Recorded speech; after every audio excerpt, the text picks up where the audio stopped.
Olá, muito boa noite. Estamos começando mais um programa Cultura Debate e hoje falando sobre o Dia Mundial de Luta contra a AIDS, que ocorre nesta quinta, 1º de dezembro. Para falarmos sobre isso, estamos recebendo duas servidoras da Secretaria da Saúde aqui de Montenegro, a assistente social Ana Paula Martins e a enfermeira Helena Maiserzaik. Espero ter falado certo sobre o nome dela.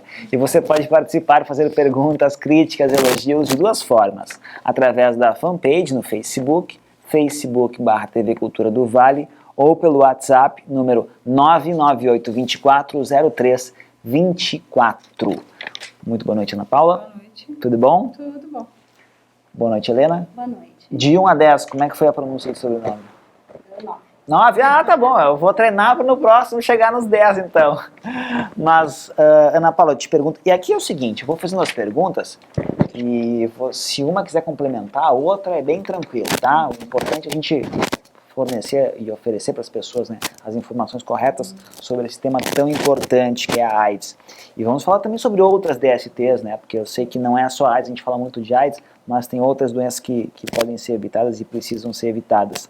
Mas, Ana Paula, como é que é o trabalho de prevenção e tratamento da AIDS aqui em Montenegro, especialmente na saúde pública?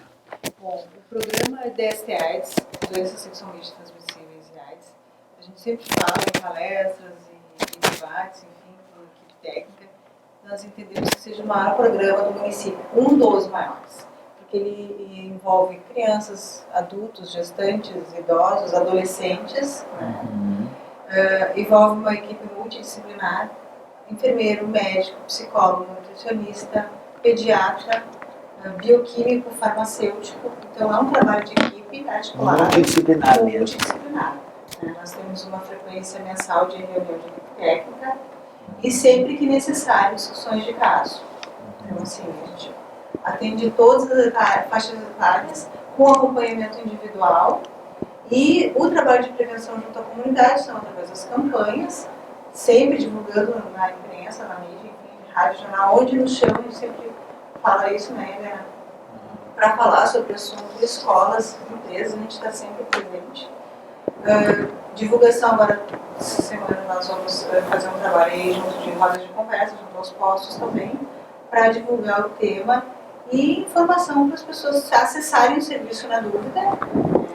O serviço que são os testes rápidos também, que depois acho que a Helena pode explicar melhor, de HIV, sífilis e hepatite B e C, que também são transmitidas sexualmente, né? Então esse é o nosso trabalho, individual, de grupo, junto à comunidade, divulgação de todas as formas, para que a gente consiga combater esses índices, né? Que já tiveram vários, né, Helena? E felizmente, graças a essa, a gente de um tempo para cá vem se reformulando muito constantemente em equipe para a gente reduzir e tem conseguido reduzir índices satisfatórios, né, satisfatoriamente. E até esclarecendo a comunidade, como tu falou. Muita gente acredita que a sífilis não existe mais. Isso é bem comum a gente escutar isso em grupos, né, mas a sífilis ainda existe, sim, existe. E já tivemos índices bem assim alarmantes no município que a gente está conseguindo combater. Existe muito recebimento de materiais, treinamentos, políticas nacionais que chegam aos municípios? Sim. Nós temos um grupo, tá? A COGE, é uma comissão de coordenadores, né? Do Estado reúne, então, os municípios. A gente tem reuniões de 2 meses em Porto Alegre, onde é feito treinamentos e passado as portarias, né? Tem muitas portarias que acabam modificando e a gente tem esse treinamento e esse acompanhamento. Os próprios testes rápidos que começaram em 2013 no nosso município, a equipe, né, foi composta por 2 enfermeiras, foram em Porto Alegre fazer esse treinamento, né, de testagem rápida, inicialmente do HIV e da sífilis, e essas 2 enfermeiras trouxeram para o município, então, e daí treinaram as outras enfermeiras, as enfermeiras dos hospitais, para também realizarem a testagem rápida. Hoje nós temos, então, a testagem rápida do HIV, o teste anti-HIV, da sífilis, da hepatite B e da hepatite C. Funciona na própria secretaria? Em todas as unidades básicas e os ESFs, eles têm esses testes. Certo. Rápidos, né? O nome já diz teste rápido, onde a pessoa faz um agendamento, então chega na unidade, é feita uma consulta de enfermagem, conversa com a enfermeira faz uma anamnese, vê o histórico do paciente, conversa sobre os possíveis riscos que ele tenha tido ou não, né? Então, é feito um levantamento e, nesse tempo, o teste está sendo realizado, sendo feito, ele tem resultado positivo. 20 minutos já tem resultado. Né? Os 4 no máximo já tem resultado. Para AIDS, HIV, sífilis e hepatite B. A gente faz um confirmatório do HIV na hora, né? Então, se realiza o teste, dando positivo, a gente faz um teste de confirmação na hora. Confirmando, nós já encaminhamos para laboratório, para exames de carga viral, exames de CD4, são exames mais específicos, então, para o paciente portador do vírus. Como é que é normalmente a primeira reação de alguém que descobre que tem HIV positivo? Bom, essa primeira conversa com a enfermagem. Em alguns casos a gente trabalha em conjunto, né? A gente atende junto também as orientações de casais, orientações de pessoas. Uhum. Olha, Leandro, não é uma notícia fácil. A sífilis, eu acredito que como ela tem essa perspectiva da cura, do tratamento, a gente tem que reforçar a questão do tratamento, né? Porque a gente tem essa dificuldade de público jovem, principalmente como a sífilis é injetável, são injeções, eles têm uma certa rejeição, vai doer, enfim. Mas quando a gente trabalha a perspectiva da doença, olha, tem cura, mas se tu não te tratar, tu vai ter. Ele tem que entender que é uma doença séria, né? O HIV, a questão de não ter cura, até um tempo atrás as pessoas vinham mais aquela questão da morte iminente, enfim. Hoje, graças, né, a toda a campanha, a orientação, a gente já considera o HIV uma doença crônica, isso a gente deixa bem claro. Claro que a nossa meta é que as pessoas não contraiam, mas ela tem uma vida normal, ela vai fazer o tratamento, vai ser acompanhada pela equipe, vai ter adesão ao tratamento, né? Como a Helena disse, tendo o diagnóstico já encaminha para a equipe. E esse caso, a gente identifica uma situação de negação à doença que pode acontecer, né? Uma depressão, enfim. A psicóloga, que é a psicóloga Catiane, que trabalha com a gente, já vai acompanhar. Mas a saúde pública, então, Montenegro também tem dado um ótimo acompanhamento, então, a quem tem o HIV Nós positivo. somos suspeitas, né, Helena? Assim, a gente tem muito orgulho desse trabalho, de todos os trabalhos, né? Porque lá na Secretaria, todos nós trabalhamos em vários programas, né? Até no caso do HIV, a gente tem essa preocupação de colocar para o paciente assim, não é a Ana, ou a Helena, o Marcos, ou a Dagmar, né, que estão no programa. São médicos e profissionais que trabalham na Secretaria. Isso também nos dá uma amplitude de acolhimento também. Mas nós somos suspeitas, né, para falar do serviço. Acho que sim, a gente consegue, dentro dessa proposta, trabalhar de forma bem adequada. Claro que a gente tem que melhorar, né, mas acredito sim, né, dos pacientes que chegam até nós, né, Helena, que a gente consiga atingir as metas de propósito de trabalho. Como a Helena falou, a gente tem que cumprir um plano de trabalho anual, né? Falando um pouquinho então de números, para que as pessoas tenham uma noção. Quantos casos nós temos registrados de HIV, de AIDS em Montenegro? Em Montenegro, nós estamos com 970 pessoas cadastradas. Tá. Sendo que 450 pessoas, desses 970, 450 estão usando o antirretroviral, então a medicação. Hoje, graças com a assinatura da Carta de Paris, que foi feita em dezembro pelo Estado, onde 15 municípios assinaram um compromisso de cumprir essa meta, que é uma meta mundial, que é a meta 90-90-90. O que significa? 90% da população, no caso, que 90% da nossa população, vamos falar de Montenegro, seja testada, que essas 90 pessoas testadas que deram positivo, já iniciem a tomar o antirretroviral, e desses 90 que tomam o medicamento, esteja com uma carga viral indetectável, que é um exame específico que a gente monitora o paciente. Agora está sendo feito 2 vezes por ano esse exame, que a gente consegue verificar a ação do medicamento, se está tomando, né, se está tendo resultado. Algumas pessoas podem ter falhas na medicação, bom, daí a gente tem um exame mais específico que se faz, então, para ter a troca, isso é o médico que faz a troca do medicamento, se for necessário. Mas por que vamos frisar o seguinte, são 900 e quantos casos no Montenegro? 970. Tá, e só 400 e poucos tomam, ou seja, metade só tomam o antirretroviral, por quê?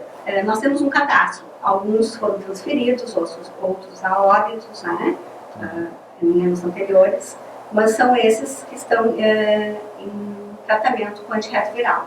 Nós, hoje, em 2016, nós temos 31 pacientes em abandono, somente. O que significa isso? Abandono de tratamento, porque não retiraram um medicamento que a gente tenta buscar através de carta, de telefonema. Mas se os 900 e pouco quisessem tomar medicação, teria essa medicação? Uma opção, então. E uma coisa importante assim, ó, a questão do tratamento do adulto, tá? Que a gente sempre explica. Qual é o nosso trabalho? A pessoa tem um diagnóstico, tá?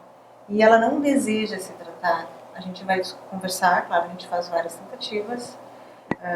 Pela negação, isso é bem comum, ou seja, a pessoa tem um diagnóstico, mas ela não acredita, não aceita, né? Pode ser um problema dificultador, pode ser que ela não queira, né? Quando é adulto, né, tem a sua... está bem mentalmente, enfim, assina um termo de que ele recebeu as informações, né? Agora, se é um adulto, uma gestante, não, tá? Então, o que entra a parte, principalmente a minha parte, assim, de equipe, de discussão. A gestante, ela tem que atender o pré-natal. Já começa por aí. Ou pré-natal, né? Agora, se ela tiver algum diagnóstico que pode acarretar danos para o bebê, ao infante, que a gente diz, aí ela vai ser notificada. Primeiro a gente faz a visita, faz a busca ativa, não tendo sucesso, conselho tutelar e, em alguns casos, promotoria. Tá? E alguma DST, ou outra situação de doença, mas no caso aqui a gente está falando de DST, que o companheiro, o marido, enfim, pode acarretar também. No caso da sífilis, os dois têm que fazer os exames. Se o positivo é dos dois, os dois têm que fazer o tratamento. E durante o tratamento, até o próximo exame para identificar a situação diagnóstica do paciente, tem que usar preservativo. Tá? Então, tudo é monitorado, tudo é acompanhado pela equipe, né? Então, a equipe do pré-natal, eu também faço parte do pré-natal, junto com as gurias, as enfermeiras também, a Zaira, a Ana Deise, a Laila, os gineco, enfim. A gente monitora, tem um controle da situação, a enfermagem, no caso, os colegas médicos. Caso tenha alguma situação dessas em pré-natal, me acionam e aí a gente já faz o serviço de rede.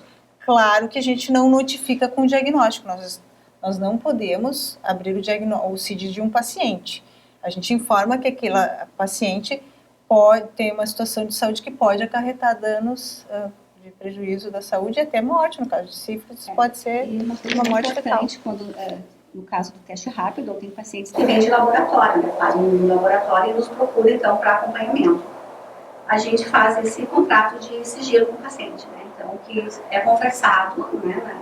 O prontuário não se abre. Então, uma questão de ética profissional, né? Claro que... Isso é lei, né? Claro, sem dúvida. Eu vou conversar agora com a Priscila Matias, mas reforço aqui os contatos para que vocês façam suas perguntas. O nosso número do WhatsApp 998-2403-24 e também pela nossa página no Facebook, TV Cultura do Vale. Muito boa noite, Priscila Matias. Boa noite, Leandro. Boa noite, Helena. Boa noite, Ana Paula. A Francisca, do bairro Centro, faz uma pergunta sobre os grupos de risco. Ela comenta aqui que nos idos dos anos 90 existia um grupo de risco definido como homens homossexuais. Como é que é a situação hoje? Existe um grupo de risco definido ou não se fala mais nisso? Eu vou complementar a pergunta da Francisca, né, Priscila? Porque realmente, né, a AIDS começou nos anos 80 como um rótulo assim de homossexuais. Inclusive porque alguns artistas famosos e homossexuais... E graças a Deus fizeram divulgação disso, né? E morreram em função da AIDS, né? E complementando, inclusive era uma sentença de morte também, né? Então era uma doença de homossexuais e a pessoa invariavelmente morria num tempo curto, né? Acho que isso tudo mudou e aí a pergunta da Francisca vai bem, né? Se existe ainda grupo de risco. Posso começar? Vocês aqui decidem. Sim, é bem importante essa pergunta, porque não existe mais, né? Tem toda essa história que tu falaste. Quando a doença deu boom mundial, não existe ainda pesquisas e medicação, né, Helena? Isso, quando veio para o Brasil, a medicação era importada, que foi na época do Cazuza, até que a mãe dele fundou, né? Viva Cazuza. Viva Cazuza, que era justamente o objetivo principal, a compra da medicação que era importada. Tinha um custo de quê? De R$10.000 por paciente mês. Um custo muito alto. Né? De lá para cá, muita coisa mudou. E, inclusive, esse rótulo. Não existe um comportamento sexual que possa definir, né, Helena? Então, assim, o que acontece? adolescente. Hoje nós temos jovens que nunca tiveram uma relação sexual e que são portadores de HIV. Por quê? Porque numa época, um tempo atrás, não fazia parte do pré-natal o exame de HIV. Né? Então a mulher fazia se queria. E muitas vezes por medo do preconceito não fazia. E se a mãe tem, a grande chance da criança também ter, é chamada transmissão vertical. Isso. Inclusive nós temos foi criado o Comitê de Transmissão Vertical e Mortalidade Infantil, né? E fetal, Mas tem como, é grande a probabilidade da criança não, também? Hoje em dia nós não temos. Aí a gente monitora, a equipe acompanha, a mãe vai fazer o pré-natal e vai fazer o tratamento. Tem como evitar essa transmissão para o filho? Hoje em dia é 90%. Mais de 98% de chance da criança não ter o vírus do HIV. Tendo esse acompanhamento adequado. Isso. Então, assim, a mãe portadora do vírus, então, ela, identificada portadora do vírus, ela inicia a tomar, então, medicamentos também. Né, e ela é acompanhada mensalmente pelo médico especializado, né, especialista, e até a hora do parto. No parto, o hospital já está preparado também para receber essa gestante HIV positiva com a medicação. Os dois, né? No caso, e o recém-nascido. Né? Então, após a alta do hospital, essa criança já é encaminhada para o setor de pediatria, onde é acompanhada também pela equipe da pediatria, até os 2 anos da idade. Isso. E a mãe, isso já está no programa nosso de trabalho. Né? Então, essa pessoa já tem, tanto o adulto como a criança, o adolescente, ele já tem uma agenda com a gente. Ele não vai marcar uma consulta. Nós temos esse acompanhamento sistemático. Uma coisa importante assim, na transmissão vertical, além de fazer o tratamento, a mãe não pode amamentar. E a gente sempre alerta assim, quer dizer, a pessoa não tem esse olhar preconceituoso em relação a uma mãe que não amamente. Existem outros motivos para uma mãe não amamentar. Entendi. Tá? Inclusive não querer, não ter vínculo, enfim. Claro que a nossa meta sempre é aleitamento. Sim. Mas existem alguns problemas, intolerância, alergia, enfim. Também o HIV. Então, essa mãe vai ser orientada no hospital, ela já vai, mesmo que, digamos, ela não tenha feito o pré-natal, as equipes dos hospitais já têm essa abordagem e nos comunicam. Existe essa comunicação dos hospitais tanto até fora do município. Então, respondendo objetivamente, não há mais grupo de risco, né? Não, cuidado não existe. Geral. Isso até assim, a gente bate muito forte, até porque o que a gente diz? O que mais mata é o preconceito, né? Por que eu falei que, graças a Deus, acho que o Cazuza foi um ícone, porque mostrou tudo que as pessoas... ele tinha a questão da sexualidade dele, que as pessoas, é um homossexual, mas ele é um cara bonito, rico, entende? Assim, não existe padrão social, cara, não existe nada. Existe a pessoa se cuidar, então a melhor forma sempre é o preservativo, tá? Masculino, feminino, e não existe, não está na fisionomia da pessoa o que ela tem. Não está escrito na testa, né? Não existe isso. Então, a gente já fez até outras campanhas que o preconceito mata, né? Eu vejo assim, hoje em dia muito mais aceitável e até assim, em função dos índices estarem caindo, o público jovem, caindo não, mas assim, o público jovem, agora o HIV tem tratamento. O que houve? Houve um relaxamento em relação ao uso do preservativo. O que a gente diz hoje em escola, principalmente, né, Helena? O jovem de hoje não pode conhecer sexo sem preservativo. Então, a gente aborda muito isso em escola, trabalha muito com os adolescentes sobre isso, com o público em geral, mas assim, como hoje a gente tem uma realidade que o público adolescente está iniciando a vida sexual mais cedo, né? Então a gente tem ido atrás desse pessoal, porque cada pessoa que tem uma informação, ela vai repassar para outra. Muito bem. Em relação ao tratamento, é importante assim, existe o tratamento, não tem a cura. Claro. Não temos a cura ainda. E o tratamento também é um tratamento difícil, porque são medicamentos fortes, que têm efeitos colaterais. Então, as pessoas que nem a pílula do dia seguinte, que estão usando indiscriminadamente, né? O antirretroviral não é, né? Tem que ser tomado, iniciou a tomar, pro resto da vida. Não, a própria questão do método contraceptivo, a pílula, enfim, ela evita a gravidez, mas a doença não, né? Nós já continuamos aqui, vamos a um breve intervalo e já voltamos com o programa Cultura Debate, hoje falando sobre o Dia Mundial de Luta contra a AIDS.